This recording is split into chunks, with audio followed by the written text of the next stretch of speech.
It's something that we have desperately needed for a long time in Western Australia, and industry, of course, have turned out in great numbers because they are keen to showcase their capability.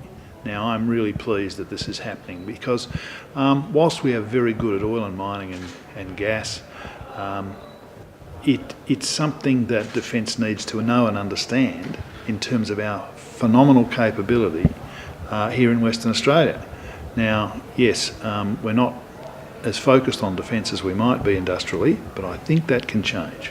For a long time, we have known, and when I say we, I mean ministers and people who are interested in defence and defence industry, we have known that the business model of one customer, the monopsony, is not a sustainable model. So we can't grow our industry when we can only have one of every product. And there might be 3 products that are very good products, but the Defence Force only needs one.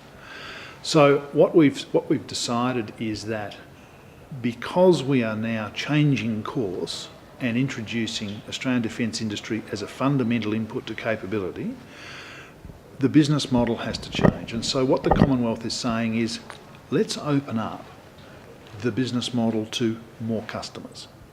How can the Commonwealth help? Well, in the defence space, it's got to be government to government because we're a non-proliferator and we've got to have approval and licence to sell defence product and even to provide services in the defence space. And so what I do is go forward and say to other governments, the Commonwealth imprimatur is here through me, or the ministers, or the Prime Minister. But when they're too busy, that's when I get called on to say a few things to other governments about how good our defence industry is, how reliable it is, and how the Commonwealth is supportive of it, and that we have a capability that we want to see used by our trusted friends and allies. And so that then in turn increases revenue into Australian defence industry, which enables them to do better R&D. And at the end of the day, the really crucial part about the policy, the whole motivation for the policy, is better capability, unique capability into the Australian Defence Force. Remember, our ADF has one thing to do, and that's to fight and win. There is no prize for second. Anything that industry can do to give us the edge is what we must have. So to make industry more sustainable, we want to open up those international markets, increase their revenue, get better R&D, get better capability in the ADF. That's the story in a nutshell. The sale and disposition of defence capability is a very serious and important business. We have some of the toughest defence trade control legislations in the world, and the Commonwealth will not support anybody who is not licensed. So we make sure that there are trusted friends and allies who are responsible, end user certificates, all of those sorts of measures to non-proliferate defence goods must be in place before the Commonwealth will give the imprimatur. Now, to sell and to engage internationally is an offence, a very serious offence. It carries 10 years imprisonment if you do not have a licence to do so. So anybody wanting to know about whether or not we're doing the right or the wrong thing, let me assure everybody we are doing the absolute right thing, and we are, I think, an exemplar of the way to go forward and promote and engage industry in the defence space internationally. It's very hard to measure success in this space, but judging by the atmosphere that I've experienced right around Australia at a number of conventions, Land Forces Conference, a Defence and Industry Conference in Canberra, even at Euro-Naval, where we were the second biggest country to exhibit after France, the atmosphere amongst our industry players is very upbeat, very excited. I think that's not a bad indicator, but of course one of the indicators that I like to refer to is that our trade control applications are up 25% this year.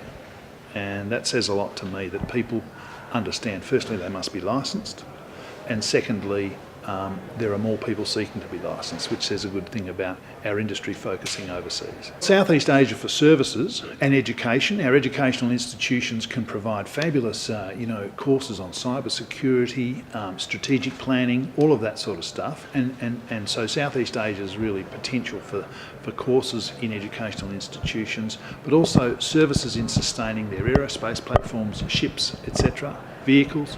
We can do that. And we can do it very cost effectively.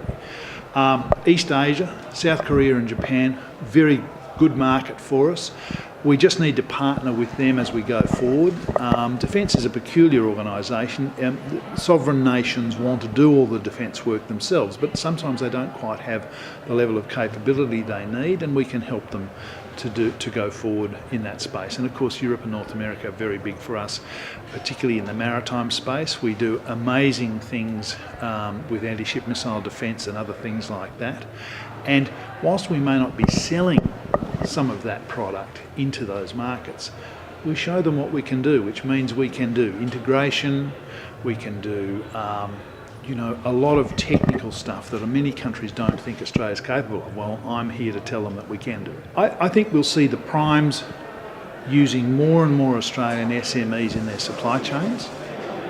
I think that will be a very indicative sign of success. So BAE, Naval, Boeing, Lockheed Martin, Raytheon, Northrop Grumman, all including Australian contributions in their overall international supply chain. The Australian dollar is under 71 cents US at the moment, today, and accordingly we are extremely cost effective. And we have great technology. We're the beneficiary of a magnificent legacy from oil and gas and mining. We do phenomenal work in those spaces. We're a world leader. It's not such a big jump to come across into defence.